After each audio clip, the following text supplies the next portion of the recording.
Assalamualaikum dear students, my name is Mubashra Manzoor. Welcome to my class where we are going to study computer sciences of grade 12. आज का जो हमारा topic है उसका नाम है प्रेसिडेंस ऑफ ऑपरेटर्स। जैसे कि आपको पता है कि हम ऑपरेटर्स इन सी को कंप्लीट कर चुके हैं और अब हम देखेंगे कि ऑपरेटर्स डिफरेंट तरह के अगर एक ही एक्सप्रेशन में यूज़ हो रहे हैं तो उनको सॉल्व करने की या उनको एवेलुएट करने का क्या तरीका है या क्या ऑर्डर हो सकता है जिसमें हम उनको सॉल्व करते हैं। So dear students, operator precedence क्या है एक्सप्रेशन में? ऑपरेटर प्रेसिडेंस का मतलब क्या है? जब हम बात करते हैं किसी भी एक्सप्रेशन की तो एक्सप्रेशन का मतलब होता है combination of operators and operands, right? यानी कि उसके अंदर कोई ना कोई दो ऐसे ऑपरेंड्स हैं जिनके ऊपर कोई ना कोई ऑपरेशन अप्लाई हो रहा है, या मल्टीपल ऑपरेंड्स हैं जिन पे कोई ऑपरेशन अप्लाई हो रहा है, या सिंगल ऑपरेंड है और उस पर कोई ना कोई ऑपरेशन अप्लाई हो रहा है। विच मीन्स कि हमारे पास जो ऑपरेशंस हैं उनकी भी फर्दर दो टाइप्स हो गई, या तो वो यूनरी टाइप के हो सकते हैं या वो बाइनरी टाइप के हो सकते हैं। ठीक है, यूनरी ऑपरेशन मींस दैट आपका जो ऑपरेटर है वो सिर्फ और सिर्फ एक ऑपरेंड के ऊपर अप्लाई होगा, यानी उसको स्पेसिफाई करने के लिए या उसको ऑपरेट करने के लिए सिर्फ और सिर्फ मिनिमम वन ऑपरेंड की ज़रूरत है। ठीक है, it's not necessarily be one, but उसको मिनिमम जो ज़रूरत है वो एक ऑपरेटर की है, यानी एक ऑपरेटर भी हो तो दैट इज़ पॉसिबल।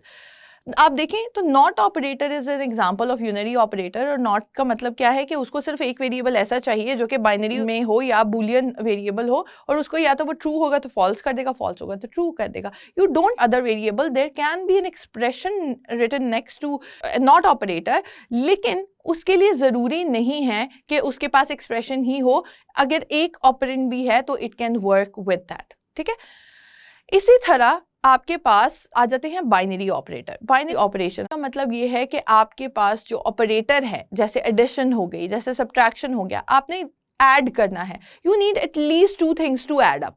आप किसी एक चीज़ को एक ही चीज़ में ऐड कर सकते हैं, लेकिन अगेन वो दो दफ़ा चीज़ यूज़ हो गई ना, यानी कि आपने सेम चीज़ को सेम चीज़ में दो दफ़ा ऐड कर दिया, राइट? तो उसका मतलब है कि you need at least two things, you need two operands to apply that operator. उनको हम कहते हैं बाइनरी ऑपरेटर्स, यानी इस तरह के ऑपरेटर्स जिसमें एडिशन हो गया, कंपैरिजन के सारे ऑपरेटर्स हो गए, रिलेशनल ऑपरेटर्स हो गए, और हमारे पास कौन से ऑपरेटर्स हैं? Logical operators are also binary operators.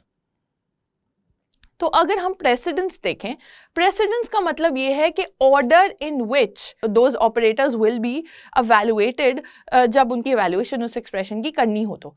यानी if I have expression like that, तो इसका मतलब ये है कि मेरे पास एक एक्सप्रेशन है जिसमें लिखा हुआ है y is equal to a plus B. अब y is equal to a plus B में मेरे पास तीन ऑपरेंड्स हैं और दो ऑपरेटर्स हैं। कौन कौन से दो ऑपरेटर्स हैं?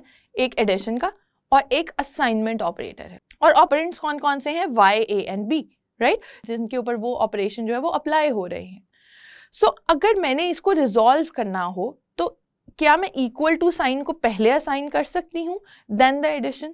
नो, बिकॉज हमें यहाँ पे लॉजिकली आपका फौरन आंसर ये होगा कि हम ए और बी को ऐड करेंगे और उसका आंसर वाई में स्टोर करवा देंगे। So that is coming naturally to you, because हम ऑलरेडी भी मैथ्स में ऑपरेटर्स की प्रेसिडेंस जो है, अरिथमेटिक ऑपरेटर्स की प्रेसिडेंस को डिस्कस कर रहे होते हैं। लेकिन चूंकि हमने यहाँ पर कुछ और एडिशनल ऑपरेटर्स भी पढ़े हैं, तो हम देखेंगे कि उनकी जो प्रेसिडेंस है वो क्या होती है। अगर आप देखें तो यूनरी ऑपरेटर की जो प्रेसिडेंस है वो सबसे ज़्यादा है। उसके बाद आपके पास आ जाते हैं रिलेशनल ऑपरेटर्स, उसके बाद आपके पास आ जाते हैं अरिथमेटिक ऑपरेटर्स, उसके बाद आपके पास आ जाते हैं लॉजिकल ऑपरेटर्स, और लॉजिकल ऑपरेटर्स में भी लॉजिकल एंड देन लॉजिकल और, and last but not the least is assignment operator. Yes, अब अगर आप उनमें डिटेलिंग भी देखें तो उससे आपको पता चलेगा कि अगर किसी एक्सप्रेशन में मल्टीपल ऑपरेटर्स आपके पास गिवन हैं तो सबसे पहली प्रेसिडेंस किसको सॉल्व करने की होगी? नॉट ऑपरेटर को। Unary operator will come always first, right? उससे नेक्स्ट देखें अगर आप, तो हमारे पास है रिलेशनल ऑपरेटर्स। तो रिलेशनल ऑपरेटर्स में भी आपके पास किन की प्रेसिडेंस ज़्यादा है? आपके पास जो रिलेशनल ऑपरेटर है कंपैरिजन के, यानी greater than equal to, less than equal to, greater than equal, इनकी प्रेसिडेंस ज़्यादा है than the comparison operators which are equal to and not equal to expressions, right. तो उन ऑपरेटर्स से उसकी प्रेसिडेंस जो है वो ज़्यादा है, यानी आप पहले ग्रेटर देन इक्वल टू वालों को सॉल्व करेंगे और फिर उसके बाद इक्वल कंपैरिजन या नॉट इक्वल टू को फिर सॉल्व करेंगे। उससे नेक्स्ट जो है वो अरिथमेटिक ऑपरेटर्स हैं, और अरिथमेटिक ऑपरेटर्स की भी दो लेयर्स हैं, यानी एडिशन, सब्ट्रैक्शन और मल्टीप्लिकेशन, डिवीजन एक ही कैटेगरी में नहीं आते, बल्कि आपके पास क्या है, अगर आप देखें तो मल्टीप्लिकेशन, डिवीजन और मॉड्यूलस की प्रेसिडेंस ज़्यादा है than addition and subtraction, right. ये रूल तो हमारे पास डायरेक्टली मैथमेटिक्स से ही आ जाता है, यानी आपके पास मैथमेटिकल रूल ये है कि आप पहले डिवीजन को सॉल्व करें, फिर मल्टीप्लिकेशन को, फिर एडिशन को, फिर सब्ट्रैक्शन को, and if there are brackets so you will always solve the operand inside the bracket first. तो उस एक्सप्रेशन को आप पहले वैल्यूएट करेंगे, उसके बाद आप नीचे फर्दर एक्सप्रेशन को सॉल्व करना शुरू करेंगे। So that is similar to what is there in the mathematics, right. उसके बाद आ जाते हैं लॉजिकल एंड ऑपरेटर, यानी अगर हम देखें इस हायरार्की में लॉजिकल एंड की जो प्रेसिडेंस है that is more than logical और, यानी अगर आपके पास इन दोनों में चॉइस आ जाए कि आपने एक ही एक्सप्रेशन में किसको पहले सॉल्व करना है, you will always choose logical and first और उसके बाद आप लॉजिकल और को सॉल्व करेंगे। उसके बाद लास्ट में आप क्या करेंगे, असाइनमेंट ऑपरेटर की प्रेसिडेंस है, यानी सबसे लास्ट जो है, जो कि लॉजिकली भी ट्रू था, जैसे हमने देखा कि y is equal to a plus B, तो ये नहीं हो सकता कि मैं y is equal to a कर दूं और उसके बाद उसके अंदर b ऐड कर दूं। सो इसका मतलब ये है कि जब हम कह रहे थे कि y is equal to a plus B, तो इसमें ऐसे पॉसिबल नहीं है कि मैं y is equal to a को y के इक्वल पहले कर दूं और उसके बाद उसमें b ऐड कर दूं। That's not something that we do in mathematics and that is not even what we are going to do in computer sciences और इन प्रोग्रामिंग। क्या होगा कि आपके पास a और b का जो भी उस एक्सप्रेशन का आंसर है that will be stored into y, right. इसका मतलब ये है कि आपके पास जो असाइनमेंट ऑपरेटर है उसकी प्रेसिडेंस सबसे लोएस्ट है, यानी वो सबसे एंड में सॉल्व होगा जब भी आपके पास असाइनमेंट ऑपरेटर गिवन हो।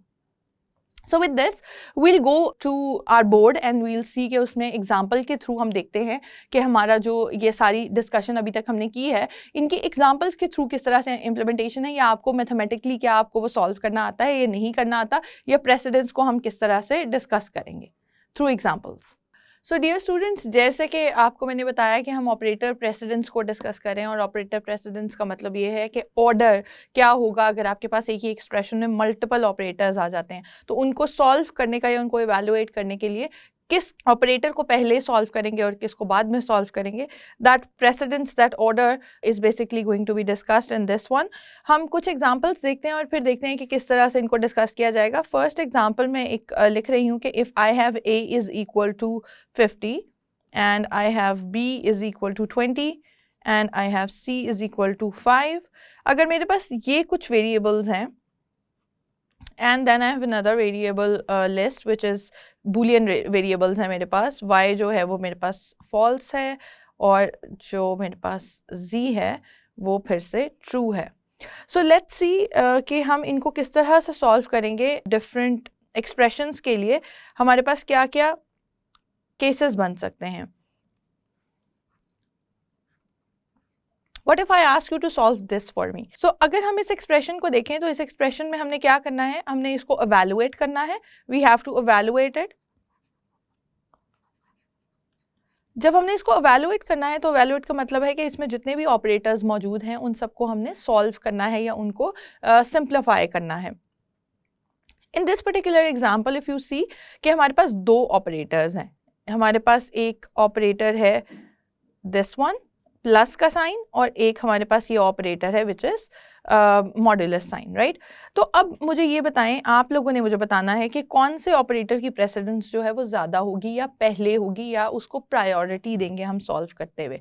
डेफिनेटली दैट इज़ मॉड्यूलस, क्योंकि हमने देखा था कि यूनरी ऑपरेटर्स की प्रेसिडेंस सबसे ज़्यादा है, उसके बाद अरिथमेटिक ऑपरेटर्स हैं।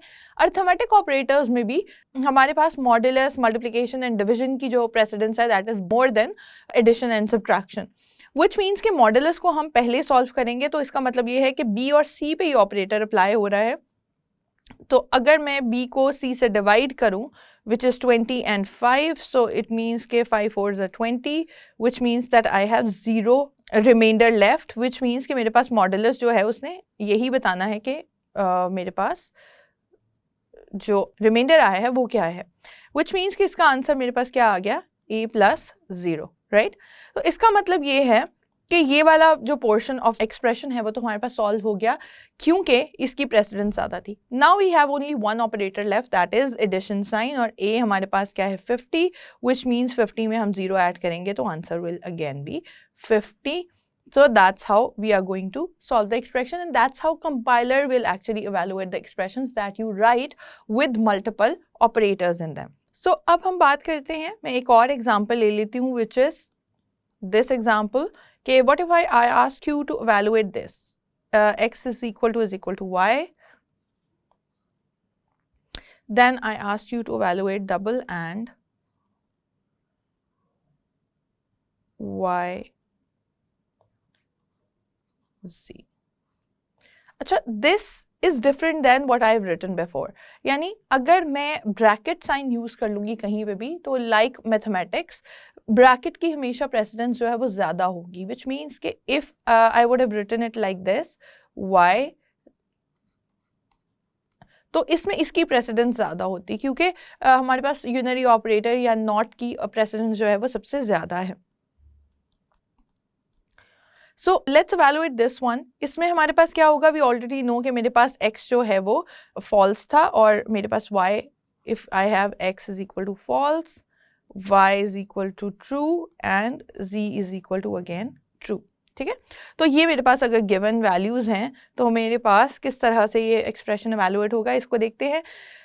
इन दिस वन हमारे पास बहुत सारे ऑपरेटर्स हैं। We have or operator, we have not operator, we have and operator and we have comparison operator. इनमें से सबसे ज़्यादा प्रेसिडेंस किसकी होगी, वो होगी सबसे पहले तो ब्रैकेट साइंस की प्रेसिडेंस ज़्यादा होगी when it comes these two expressions और दीज टू ऑपरेटर्स, राइट, क्योंकि इनमें नॉट भी है और भी है, लेकिन क्योंकि और ब्रैकेट के अंदर मौजूद है तो इसका मतलब है कि हम पहले और को सॉल्व करेंगे, यानी कि ब्रैकेट के अंदर वाली जो चीज़ है उसको हम पहले सॉल्व करेंगे। So let's do that. हमारे पास आ जाएगा x is equal to Y, which means कि अभी तक हमने उसको सॉल्व नहीं किया या उसको अभी तक हमने एवेलुएट नहीं किया। Double and sign as it is आ रहा है, नॉट साइन भी एज इट इज़ है, एंड हमारे पास क्या एक्सप्रेशन है जो हमारे पास एवेलुएट करने के लिए है, वो y और z है। y और z will be a true, right. क्यों ट्रू होगा, क्योंकि और के केस में if you have at least one statement is true or if you have at least one operand true within the expression, तो answer will always be true। तो इस case में अगर हम देखें तो y भी true है, z भी true है, that means कि we'll have a true value at the end of this operator, right। इसका मतलब ये है कि अब जब हम इसे further solve करेंगे तो हमारे पास क्या आ जाएगा, किसकी प्रेसिडेंस ज़्यादा आ जाएगी, नॉट की, because between among not and comparison सबसे ज़्यादा किसकी प्रेसिडेंस है, वो है नॉट ऑपरेटर की। नॉट ऑपरेटर का मतलब ये है कि it simply flips it, right, यानी अगर वो ट्रू है तो उसको फॉल्स कर देगा, फॉल्स है तो उसको ट्रू कर देगा, विच मीन्स कि यहाँ पे because we have true inside it, तो नॉट अप्लाई करने का मतलब है कि exactly opposite to this value which is false. तो इसका मतलब अब ये है कि हमने इसको एंड करना है फॉल्स को विद दिस एक्सप्रेशन कि इसका आंसर क्या आता है, whether x is equal to y और नॉट। अब टेक्निकली तो एंड की प्रेसिडेंस जो है वो कंपैरिजन से ज़्यादा है या कम है, आप मुझे बताएं जी। कंपैरिजन ऑपरेटर की प्रेसिडेंस एनी वेज ज़्यादा है, यानी हम अगर देखें अपने ऑपरेटर्स में तो जो कंपैरिजन ऑपरेटर है उसकी प्रेसिडेंस इन एनी वे हमारे पास ज़्यादा है, लेकिन on top of that it is inside the brackets. तो अगर चाहे इस ऑपरेटर की प्रेसिडेंस ज़्यादा होती या ना होती, because it's inside the brackets, इस पोर्शन को पहले सॉल्व करेंगे तो इसका आंसर हमारे पास आ जाएगा x is not equal to y, right, क्योंकि x जो है वो फॉल्स है और y जो है वो ट्रू है, which means that we have a false answer. False ANDed with false will give us a false response, क्योंकि एंड तभी ट्रू होता है जब हमारे पास दोनों स्टेटमेंट्स या हमारे पास दोनों ऑपरेंड्स जो हैं वो ट्रू हों, इसके अलावा किसी भी केस में एंड का आंसर ट्रू नहीं आता। ठीक है, तो आप लोगों को ये पता चल गया कि अगर हमने बूलियन वैल्यूज के साथ भी रिजॉल्व करना है या एक्सप्रेशन को सॉल्व करना है अदर देन अरिथमेटिक, तो वो हम किस तरह से कर रहे होंगे। So that is something that we have catered for in this example. Let's take another example, और ये एग्जाम्पल है जिसमें हमारे पास असाइनमेंट ऑपरेटर भी इंक्लूड होगा। I am writing this as, so now we have this expression, again ये arithmetic है because हमारे पास values भी arithmetic हैं।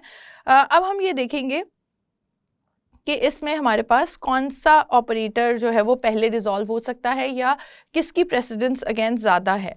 अगर सबसे पहले हम आइडेंटिफाई करें तो इसमें कौन कौन से ऑपरेटर्स हमारे पास मौजूद हैं। एक तो हमारे पास डिविजन का ऑपरेटर मौजूद है, हमारे पास सब्ट्रैक्शन है और हमारे पास एडिशन है। Are they all that we have? No, क्योंकि हमारे पास a मल्टीप्लाइड बाय b भी है। If there is nothing over here it means it's multiplication sign. तो इसका मतलब है कि हमारे पास ये भी एक ऑपरेटर है which is not directly given but it is there, right. तो इसका मतलब है हमारे पास टोटल 4 ऑपरेटर्स हैं और सारे के सारे जो ऑपरेटर्स हैं वो अरिथमेटिक ऑपरेटर्स हैं। So now we will see कि अरिथमेटिक में से किसकी प्रेसिडेंस ज़्यादा है और किसकी कम है। टेक्निकली हम यहाँ पे ब्रैकेट्स को भी रिजॉल्व कर सकते हैं पहले, लेकिन हमारे पास चूंकि सबसे पहले ही हमारे पास अवेलेबल है between this and this expression, हम पहले ब्रैकेट्स को ही सॉल्व करेंगे। लेकिन यहाँ पे क्योंकि हमारे पास स्टैंडअलोन एक डिवीजन का साइन अवेलेबल है, डिवीजन की प्रेसिडेंस हमें पता है। डेमास रूल के थ्रू भी अगर आपको मैथमेटिक्स से याद हो, DMAS यानी डिवीजन, मल्टीप्लिकेशन, एडिशन, सब्ट्रैक्शन, आप इसको इस तरह से भी याद रख सकते हैं। इस तरह से इनकी प्रेसिडेंस होती है, यानी डिवीजन सबसे पहले, अगर डिवीजन का साइन है, फिर मल्टीप्लिकेशन, फिर सब्ट्रैक्शन, फिर एडिशन, फिर सब्ट्रैक्शन। ठीक है, तो ये आपके पास प्रेसिडेंस है सारी की सारी। अब हम क्या करेंगे, a multiplied by b plus c को एज इट इज़ मैंने लिख लिया है अभी, और मैं a डिवाइडेड बाई c कर रही हूँ। हमारे पास a जो है वो 50 था and c was 5, which means कि हमारे पास डिवाइड होके एक आंसर आ जाएगा विच इज़ 10, राइट। अच्छा, अब मेरे पास यहाँ पे तो एक वैल्यू आ गई। सब्ट्रैक्शन के बाद अब इन दोनों एक्सप्रेशंस में से या इन दोनों ऑपरेंड्स में से मेरे पास ब्रैकेट की प्रेसिडेंस पहले होगी, यानी मैं c को माइनस नहीं करूँगी 10 के साथ, बल्कि मैं पहले इनसाइड ऑफ दिस पोर्शन जो है उसको सॉल्व करूँगी। So since I have a which is 50 multiplied by b which is 20 and then I have c, but I'll write C as it is, क्योंकि अगेन मेरे पास मल्टीप्लिकेशन की precedence पहले है तो मैं उसे स्टेप बाय स्टेप सॉल्व कर देती हूँ। Now I get 1000 plus C minus 10, which means now I have to operate addition and subtraction, and we already know that addition की जो प्रेसिडेंस है वो ज़्यादा है देन सब्ट्रैक्शन। तो इसका मतलब ये है कि जब मेरे पास 1000 है प्लस c मेरे पास 5 है, that means that becomes 1005 minus 10, that becomes 995। So that means कि हमारा जो आंसर है वो ये आ गया।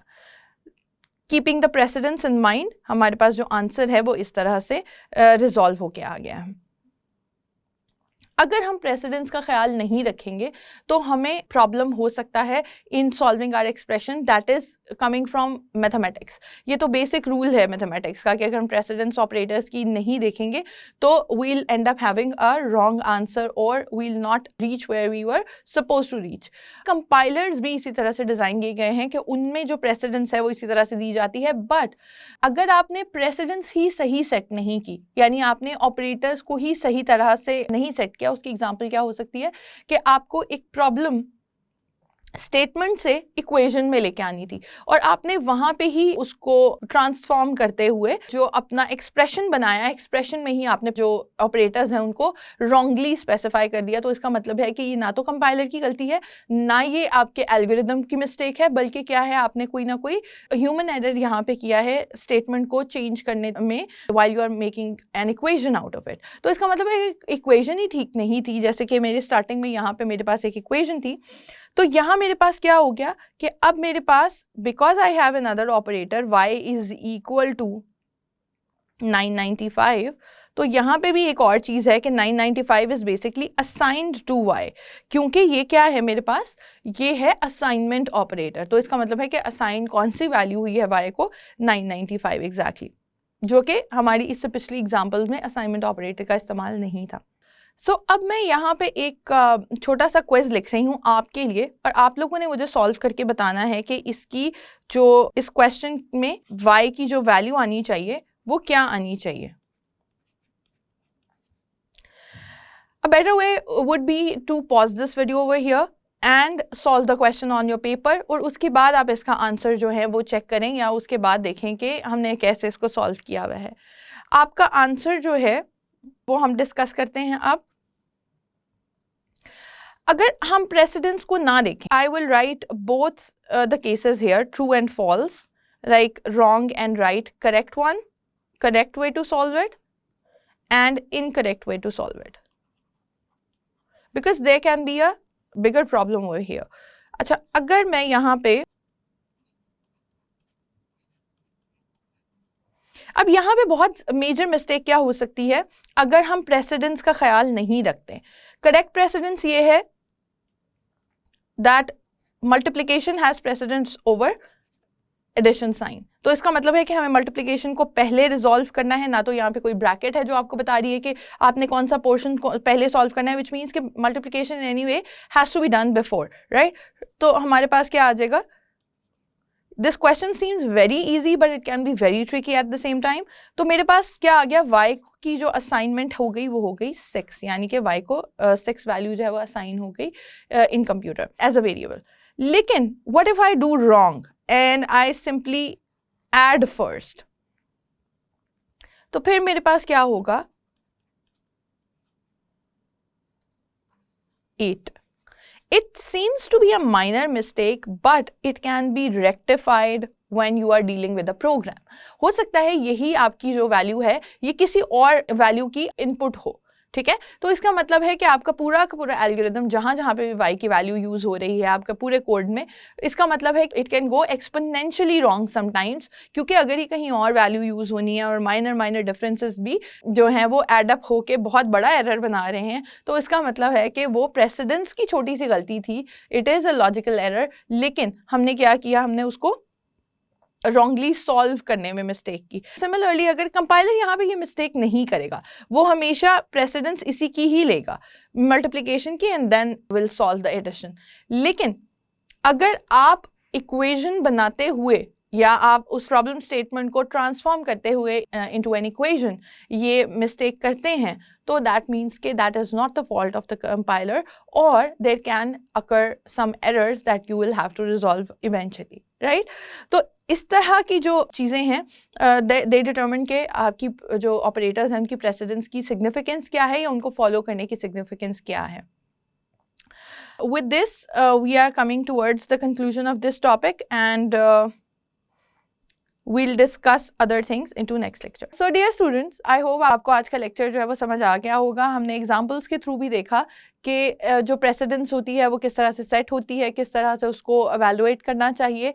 Similarly, we saw that how precedents are important, किस तरह से जिस order की precedence है अगर वो आप follow नहीं करते तो you can end up having a wrong answer or wrong conclusion, which means that you have to be very careful about it. Next lecture we'll discuss कि expressions actually क्या होते हैं, किस किस type के हो सकते हैं, और ये भी देखेंगे कि comments का क्या मतलब होता है।